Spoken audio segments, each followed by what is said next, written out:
오늘 같이 은혜 나눌 말씀 신약성경입니다. 신약성경 요한 2서입니다. 요한 2서.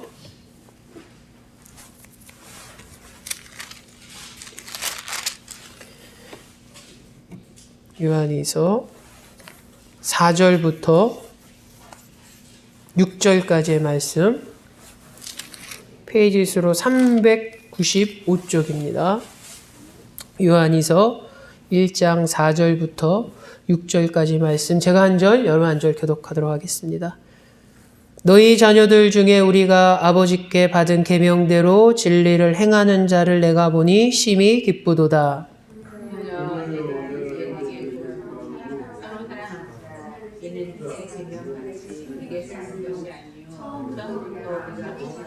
다 같이요. 또 사랑은 이것이니 우리가 그 계명을 따라 행하는 것이요, 계명은 이것이니 너희가 처음부터 들은 바와 같이 그 가운데서 행하라 하심이라. 아멘.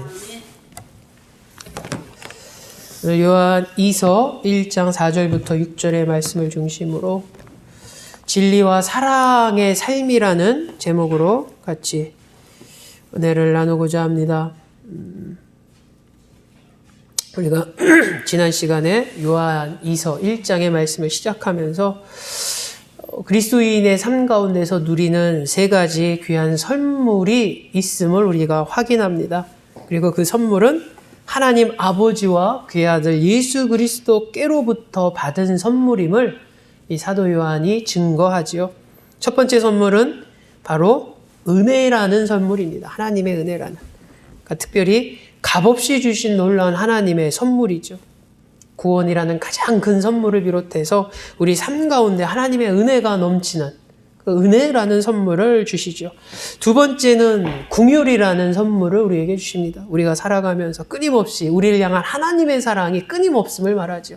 특히 우리가 부족하고 우리가 때로는 하나님 눈 밖에 나는 그런 부족한 삶을 살지라도 우리를 향한 하나님의 사랑은 변치 않는 그 긍휼하심의 선물을 우리가 이 땅에 살면서 누리고 있음을 성경은 이야기합니다. 그리고 평강의 선물이 우리에게 주어졌음을 말하죠.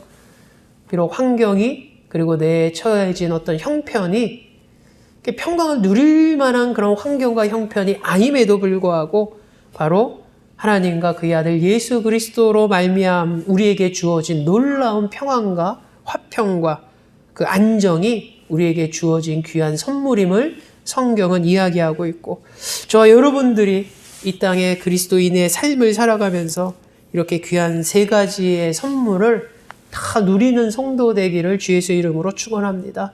우리가 주님이 오시는 그날까지 끊임없이 하나님의 은혜를 체험하고 끊임없이 우리를 향한 하나님의 사랑하심의 긍휼하심의 사랑을 체험하고 또 어떤 상황 속에서도 진정한 안식과 안정, 평안을 누리는 하나님이 주시는 평강을 우리가 누리는 그런 귀한 삶을 이 공동체가 또 우리 성도님들이 함께 누리기를 주 예수 이름으로 축원합니다.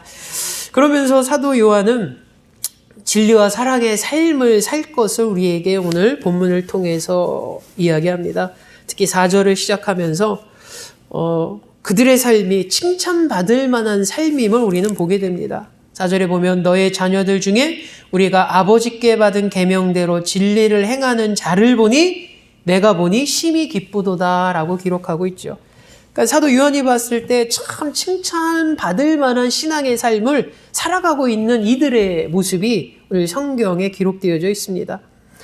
중요한 것은 이 사도 요한이 왜 그들의 삶은 칭찬했을까? 그들의 삶을 칭찬한 근거가 무엇인가? 바로 그 근거는 그들이 진리를 행하고 진리에 따라서 살아가고 있기 때문입니다. 이 진리라는 것은 우리가 잘 알듯이 하나님의 말씀이죠. 하나님의 말씀에 따라서 말씀에 순종함으로 살아가는 모습입니다. 그러니까 진리를 추구하고 진리를 행함에 있어 가장 중요한 기준도 또 사도 요한이 이야기합니다. 성경에 뭐라고 나와 있냐면 아버지께 받은 계명대로라고 말합니다. 그러니까 이들이 진리를 추구하고 어떤 진리의 삶을 살아가는데 그들의 나름대로 마음대로 사는 것이 아니었습니다. 사도 요한은 아버지께 받은 계명대로 그들이 진리의 행함이 있었음을 성경은 말하죠. 그러니까 오직 하나님의 말씀만이 그들의 신앙의 삶의 기준이라고 사도 요한은 강조하고 있습니다. 특별히 왜 하나님 말씀, 하나님의 아버지께 받은 계명대로 진리의 행함을 하는 모습을 칭찬했는가? 오늘 요한이서 1장 후반부에 보면 7절에 보면 문제 있는 이들이 등장하게 됩니다. 7절에 보면 이렇게 말씀이 기록되어져 있습니다. 미혹하는 자가 세상에 많이 나왔나니. 그래서 후반부에 보면 이런 자가 미혹하는 자요 적 그리스도니라고 기록되어져 있습니다. 그러니까 아마 이 시대에 많은 그리스도인들이 제대로 된 참된 진리를 쫓아서 신앙생활을 하는 이들을 미혹하게 하는, 흔들어 놓는 이들이 많이 있었다는 것이죠. 그리고 그들은 하나님의 뜻과 그리스도의 가르침에서 벗어났기 때문에 성경은 적 그리스도라는 표현을 쓰게 됩니다. 그러니까 많은 이들이 진리라고 이야기하고 진리를 추구하고 진리를 행함이라 얘기하지만 그 기준이 오로지 하나님 말씀에서 벗어났을 때 미혹하는 자의 이야기에 귀를 기울이게 되고 적 그리스도의 가르침에 빠지게 됨을, 이 당시에 그런 사건들과 그런 일들이 있었음을 성경에서 증거하고 있죠. 그러다 보니까 사도 요한이 그리스도인들이 진리의 삶을 사는 것이 중요한데 그 진리를 추구하고 진리의 행함에서 가장 중요한 기준은 오로지 하나님 말씀 위에서의 진리임을 성경은 말합니다. 하나님께 받은 계명이 아니야. 하나님의 말씀 위의 것을 이야기하면서 이게 진리고 이것으로 살아가야 한다라고 강조하면 그것은 미혹하는 자요 적 그리스도라는 것을 사도 요한이 강조하고 있는 것이죠. 오늘날도 마찬가지입니다. 오늘날도 오직 하나님 말씀, 오직 성경, 아버지의 말씀대로만 순종하는 신앙의 삶을 우리는 살아가야 하고, 그리고 하나님 말씀에 비롯된 진리의 행함을 이어가는 것이 우리 성도들의 삶이어야 됩니다. 그래서 10월 마지막 날이 우리가 저번에 종교개혁 기념일이라고 해서 말씀을 같이 나누기도 했지만, 마틴 루터가 종교개혁을 했을 때 내세웠던 그 모토 가장 큰 주장 중 하나가 오직 성경이었습니다. 오직 성경. 오직 말씀. 그러니까 세 가지를 얘기하죠. 오직 믿음, 오직 은혜, 오직 말씀, 성경. 그러니까 루터도 종교개혁을 하면서 왜 그 얘기를 했는가? 마찬가지입니다. 진리의 하나님 말씀, 오로지 말씀대로 진리의 삶을 산 것이 아니라 성경에서 말하지 않는 엉뚱한 것을 카톨릭 교회가 교황청에 가르쳤거든요. 그렇게 하라라고 말하고 있거든요. 근데 그것은 성경에서 말한 하나님 말씀의 진리가 아니었죠. 그래서 종교개혁이 일어났을 때 루터를 비롯한 많은 종교개혁자들이 내세웠던 것이 오직 말씀이었습니다. 오직 말씀. 그리고 그 근거는 오늘 사도 요한도 마찬가지죠. 우리가 진리의 행함, 진리를 추구하는 삶이 그리스도인의 삶이 되어야 되지만 그 진리는 오로지 하나님 말씀 위에 서 있는 것, 하나님 말씀대로 나타난 진리여야 함을 말하고 있고, 이것은 오늘날 우리의 신앙의 삶도 똑같은 것이죠. 저와 여러분들이 신앙의 삶을 살아갈 때, 진리를 추구하고 진리의 행함으로 살아갈 때 그것은 오로지 말씀 위에서 이루어지고 말씀 위에서 행해지는 귀한 신앙의 삶이기를 주 예수 이름으로 축원합니다. 두 번째 우리가 나누고자 하는 것은 그럼 이 진리의 행함, 진리를 추구함에 있어서 가장 최고봉은 무엇인가? 가장 가치 있는 것은 무엇인가? 그것은 사랑이라는 것입니다. 그래서 5절에 이렇게 기록되어져 있습니다. 부녀여 내가 이제 내게 구하노니 서로 사랑하자. 이는 새 계명같이 내게 쓰는 것이 아니요 처음부터 우리가 가진 것이라. 아멘. 그러니까 사도 요한이 우리가 하나님이 우리에게 허락하신 말씀 외의 진리를 추구하고 진리의 행함을 살아가야 되는데 그 진리는 결국 하나님의 말씀들이죠. 그 말씀 가운데서 그럼 가장 가치 있고 가장 의미 있고 가장 최고봉은 무엇인가? 오늘 성경은 사랑하면서 사는 것. 서로 사랑하자라고 말합니다. 물론 사랑하자라는 것은 사도 요한이 요한복음도 그렇지만 그리고 요한 1서에서도 우리가 같이 나눴지만 사도 요한이 전하고자 하는 핵심 주제이기도 합니다. 사랑하는 것. 그래서 요한의 모든 글에는 이 사랑을 강조하는 내용이 담겨져 있습니다. 특히 요한이 사랑을 강조했던 것은 당시 이 사도 요한이 복음을 증거하는 그 시대에 당시 사람들은 사랑이라는 것을 어떤 감정을 설명하는 데 사용하는 것으로 많이 생각했습니다. 사랑하면은 그냥 마음의 상태, 감정, 그것이 사랑이라고 생각했죠. 근데 사도 요한은 이 사랑을 계속 강조하면서 사랑은 분명히 따뜻한 감정이고 느낌이고 마음 상태이긴 하지만 거기서 머무는 것이 아니라 나아가 우리에게 그 사랑에 실천할 것을 계속 강조하고 있죠. 그것이 하나님의 크신 사랑에 대한 그리스도인의 반응이고 그것은 감정이 아니라 행함이고 행동이어야 함을 사도 요한은 곳곳에서 이 사랑을 설명하고 사랑을 증거하면서 이야기합니다. 결국 오늘 본문도 비롯해서 사도 요한이 곳곳에서 사랑을 이야기하면서 사랑은 입으로만 말하는 것과 입으로만 고백하는 것이 아니라 행동으로 나아져야 되는 것이고 돌봄으로 나아져야 되는 것이고 이기적이지 않는 섬김으로 나아가야 하는 것임을 오늘 성경을 통해서 보게 됩니다. 그러니까 입으로만 떠들고 입으로만 사랑 외친다고 되는 것이 아니라 행동으로 나타나야 되고 이웃에 대한 돌봄으로 나타나야 되고 특별히 이기적이지 않는 섬김으로 나타나야 된다라고 성경은 말합니다. 여러분, 이기적인 섬김이라는 게 무엇입니까? 섬김은 섬김인데 내 중심적인 섬김입니다. 내 중심적인 섬김. 그러니까 상대방 중심으로 섬기는 게 아니라 상대방 중심의 섬김은 뭐냐면 그 사람이 원하는 것, 그 사람이 바라는 것. 거기에 맞춰서 우리가 섬김을 나타내는 것이죠. 근데 이기적인 섬김은 내 중심의 섬김입니다. 그래서 상대방하고 상관없이 내가 하고 싶은 방법, 내가 하고 싶은 방식, 그런 모습으로 상대방을 섬기는 것이죠. 근데 진정한 섬김의 모습이 아닙니다. 때로는 교회에 이렇게 많은 얘기를 들어보면 교회 되게 열심히고 봉사하는 그런 집사님이나 권사님 얘기를 듣게 됩니다. 되게 열심히 해요. 근데 그 열심히 그 봉사 섬김의 모습이 주변을 좀 부담스럽게 만듭니다. 불편하게 만듭니다. 그것은 뭐냐면은 그 섬김이 그 공동체 안에서 공동체 교회가 바라는 모습 그리고 원하는 모습으로 이 성도가 그렇게 봉사하고 섬겨줘야 되는데 그것이 아니라 자기 중심으로 자기 원하고 자기 하고 싶은 방식으로 막 봉사하고 섬기려고 하다 보니까 주변에 있는 교우들이 많이 어려워한다는 거죠. 그것이 바로 이기적인 섬김이라는 것입니다. 모습은 분명히 봉사입니다. 자기 시간을 희생합니다. 자기 물질도 희생합니다. 분명히 섬김은 맞습니다. 근데 그 방법과 방식이 상대방에 맞춰지는 것이 아니라 나에게 맞춰지는 것, 나에게 맞춰지는 것. 근데 사도 요한은 오늘 우리에게 사랑을 이야기하면서 사랑은 입으로만 하는 것이 아니요 행동으로 나아가는 것이고 이웃에 대한 교우에 대한 돌봄으로 나타나야 되고 이기적이지 않는 섬김으로 나타나야 함을 이야기하고 있고 이 귀한 섬김이 바로 우리 공동체의 모습이 되기를 원합니다. 우리는 그리스도의 사랑을 실천하고 그 사랑은 결국 섬김의 모습으로 나타나죠. 근데 그 섬김은 상대방에게 맞춰지는 것. 내 중심의 이기적인 섬김이 아니라 상대방을 향한 타인의 배려가 있는 섬김.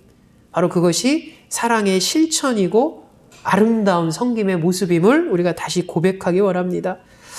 그리고 더 나아가서 이것은 새 계명이 아니고 처음부터 우리가 가지고 즉 알고 있는 계명이라고 사도 요한이 강조를 하죠. 사도 요한이 왜 이 얘기를 했을까? 사랑하자라고 얘기하면서 이것은 새로운 것이 아닙니다. 이미 우리가 처음부터 알고 있는 거 아닙니까? 라고 이야기하는 것은 바꿔 얘기하자면 우리가 이 사랑하자라는 이 진리의 말씀, 이 계명을 진작에 알았지만 정작 제대로 지키지 못하고 있는 상황임을 우리가 확인하게 되는 것이죠.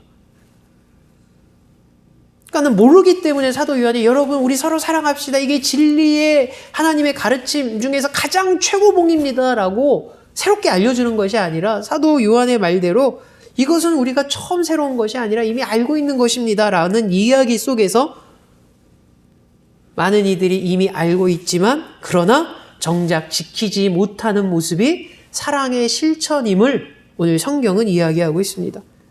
근데 놀랍게도 이 모습이 오늘날 우리 그리스도인의 가장 큰 고민이기도 합니다. 그리스도인의 가장 큰 고민. 즉, 우리가 하나님의 말씀을 몰라서 못 지키고 몰라서 실천하지 못하는 것이 아니라 알고는 있지만 그리고 이해도 했지만 정작 내 삶 가운데 실천하지 못하고 내 삶 가운데 드러내지 못하는 그런 모습이 오늘날 그리스도인의 가장 큰 고민이라는 것입니다. 여러분, 우리가 매주 말씀을 통해서 하나님의 메시지를 접하죠. 주일뿐만 아니라 틈틈이 우리가 말씀을 묵상하는 가운데 혹은 많은 미디어를 통해서 하나님의 말씀을 접합니다. 많은 공예배를 통해서 하나님의 메시지를 접합니다. 그 메시지를 듣고 우리는 하나님의 우리에게 주시는 원하시는 바, 하나님의 뜻이 무엇인지 우리는 분명히 알고 있죠. 그게 무슨 뜻인가? 하나님이 이 말씀을 통해서 나에게 뭘 얘기하시냐 모르는 사람 없습니다. 우리 삶에 다 적용할 수 있고 그리고 우리의 삶으로 실천해야 되는 메시지들이죠. 그러나 돌아보면 과연 우리에게 주신 말씀대로 그 메시지대로 하나님 뜻하신 대로 우리가 실제로 살아가고 있는가? 이미 진작에 그렇게 살아가는 것을 이미 10년 전부터 내가 예수를 믿기 시작하면서부터 알고 있지만 정작 여전히 지금도 그것을 제대로 못하는 우리의 신앙의 모습을 발견할 수 있음을 또한 성경은 이야기합니다. 사도 요한이 그것을 딱 꼬집은 것이죠. 우리가 사랑하자. 근데 이 사랑하자라는 것은 이 진리의 말씀은 새로운 것이 아니지 않냐? 이미 우리가 처음부터 진작에 알고 있는 거 아니냐? 근데 왜 지금까지 우리는 이것을 제대로 지키지 못하고 있는가라는 반문일 수 있습니다. 사랑하는 우리 성도님들은 오늘 이 말씀을 통해서 우리가 사랑하자라는 것, 우리가 요한일서 혹은 요한이서 이 말씀을 묵상하고 나누기 전에 이미 이전부터 우리는 그리스도인은 사랑이 본질임을 우리는 진작에 알고 있죠. 이해 못해서도 아니고 못 깨달아서도 아니고 이미 알고 있습니다. 근데 중요한 것은 우리가 삶으로 그렇게 사랑의 모습으로 살아가지 못한다는 것이죠. 우리의 현실의 삶이 그렇습니다. 우리 낙원의 공동체는 우리가 이미 알고 있지만 아는 것에 끝나는 것이 아니라 그 알고 있는 진리의 말씀을 우리 삶 가운데서 드러내고 실천하고 적용하며 살아가는 귀한 성도의 삶이 되기를 주 예수의 이름으로 축원합니다. 마지막 우리가 보고자 하는 것은 바로 6절의 말씀입니다. 6절에 사도 요한이 이렇게 말씀을 증거합니다. 또 사랑은 이것이니 우리가 그 계명을 따라 행하는 것이요 계명은 이것이니 너희가 처음부터 들은 바와 같이 그 가운데서 행하라 하심이라. 아멘. 어쩌면 사도 요한은 앞서 이야기한 것을 6절을 통해서 어떤 정의를 내리면서 결론 짓는 모습을 보게 됩니다. 그러니까는 이렇게 해석이 되어질 수 있죠. 첫 번째 해석의 모습은 사랑은 이것이다 라고 이야기할 때 이 사랑은 하나님을 향한 사랑이라는 것으로 우리는 해석되어질 수 있습니다. 그러니까는 우리 성경에는 그냥 사랑은 이것이니 우리가 그의 계명을 따라 행하는 것이요 라고 나와 있지만 이걸 좀 더 우리가 들여다보면 하나님을 향한 사랑은 무엇이냐면 우리가 그의 계명을 따라 행하는 것이 하나님을 향한 사랑이다라고 해석되어질 수 있다는 것이죠. 그리고 그 계명은 이것이니 너희가 처음부터 들은 바와 같이 그 가운데서 행하라 하심이라. 그 가운데서 행하라 하심. 원문에 보면 사랑이라고 말합니다. 사랑 가운데 행하는 것. 그러니까는 사도 요한이 이렇게 결론을 내립니다. 우리가 하나님을 향한 사랑은 그의 계명을 지키는 것이고 그 계명은 우리가 살아가면서 사랑으로 살아가는 것이다 라는 그런 결론을 내리는 것입니다. 우리가 하나님을 어떻게 사랑해? 우리가 하나님을 사랑할 수 있는 방법이 뭘까? 뭘 해야지 우리가 하나님의 사랑을 표현할 수 있을까? 성경은 간단히 이야기합니다. 하나님의 계명대로 순종하는 것이 하나님을 향한 사랑이야. 그럼 그 계명은 뭡니까? 라고 물어보면 그 계명은 너희가 너희 살아가는 삶 가운데서 사랑으로 살아가는 게 계명의 내용이고 핵심이야 라고 말하는 것이죠. 결국 우리가 알고 있듯이 하나님을 향한 사랑은 결국 이 땅에서 내가 사랑을 실천하는 가운데에서 드러낸다는 것이죠. 내가 이 땅에 이웃을 외면하고 이 땅에서 사랑 하나 나누지 않으면서 그냥 하나님 사랑합니다, 사랑합니다 고백함으로 그것이 사랑이 아니라 성경은 분명히 다시 한번 이야기합니다. 하나님을 향한 사랑은 그의 계명을 지키는 것이고 그의 계명의 핵심은 우리가 살아가는 삶 가운데서 사랑으로 살아가는 것입니다. 저와 여러분이 이 공동체 안에서 서로 사랑하면서 살아가는 것이 하나님을 사랑하는 것이고 내 주변에 어려운 이들에게 사랑을 나누는 것이 하나님을 사랑하는 모습이고 내게 많은 상처를 줬던 이를 용서하고 품어주는 것이 하나님을 사랑하는 것이고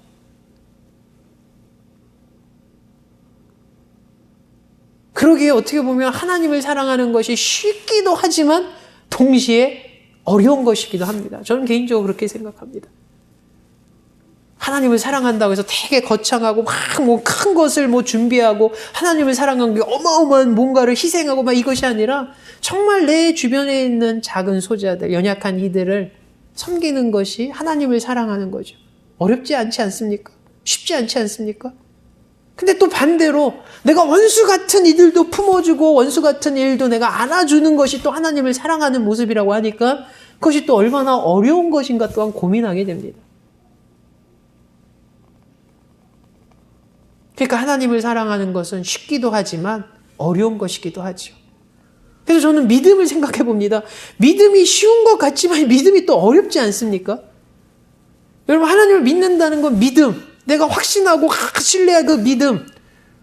뭐 어렵습니까? 뭐 돈 드는 것도 아니고 뭐 내가 뭐 시험을 따서 뭐 그런 뭐 커트라인 합격을 받아야지 믿음이 생긴 거 아니고 정말 내 마음의 감정, 내 상태가 하나님을 확실히 확신하면 그게 믿음인데 문제는 어떤 상황에 따라서는 그 믿음이 안 보일 때가 있다는 것이죠. 어떤 상황이 되면 야 이런 상황인데 내가 하나님을 확신해야 돼? 자신 없을 때가 있거든요. 그런 거 보면 믿음도 쉬운 것 같으면서도 정말 어려운 것이 믿음이고 사랑도 쉬운 것 같으면서도 또한 어려운 것이 사랑입니다. 그러나 오늘 사도 요한은 그래서 우리에게 결론처럼 얘기하는 것이죠. 우리가 이 땅에서 하나님 말씀에 순종하면서 살아가고 그 순종은 결국 이 땅에서 사랑하면서 살아가는 것. 그걸 통해서 우리는 진리 가운데 살아가는 사람임을 고백하게 된다는 것이죠. 우리가 진리를 추구하고 진리의 행함과 진리를 사랑한다. 와, 진리가 뭘까? 막 어떤 철학자들은 진리가 뭔지 평생 연구하고 고민하다가 죽은 사람도 있다는데 오늘 성경은 간단한 이야기를 합니다. 하나님의 말씀에 순종하고 그 말씀의 순종이 결국 사랑하는 모습이고 그것이 바로 진리의 삶이고 진리를 추구한다는 삶입니다. 사랑하는 우리 성도님들은 사도 요한이 바로 그렇게 칭찬했던 그들의 모범적인 삶처럼 그들이 진리를 행하는 그 삶을 보고 사도 요한이 지금 칭찬한 모습 아닙니까? 우리 나그네 공동체도 저와 여러분들도 진리를 따라 진리를 추구하고 바로 사랑의 삶을 살아가는 귀한 성도 되시기를 주 예수 이름으로 축원합니다. 사랑해 주님 감사합니다. 오늘 본문을 통해서 진리 위에서 살아가는 진리를 행하는 자들의 삶을 칭찬합니다. 그들의 삶은 다름 아닌 하나님 말씀에 순종하는 삶이고 그 순종의 모습은 결국 사랑하는 모습이었습니다. 이 나그네 공동체가 공동체 안에서 또 믿음의 가정 안에서 또 내 삶의 터전 안에서 정말로 사랑을 실천함으로 하나님을 사랑하는 모습을 드러내게 하시고 사랑함으로 말미암아 진리를 따라서 진리를 행하는 삶을 체험하고 고백하게 하여 주시옵소서. 예수님의 이름으로 기도하옵나이다. 아멘.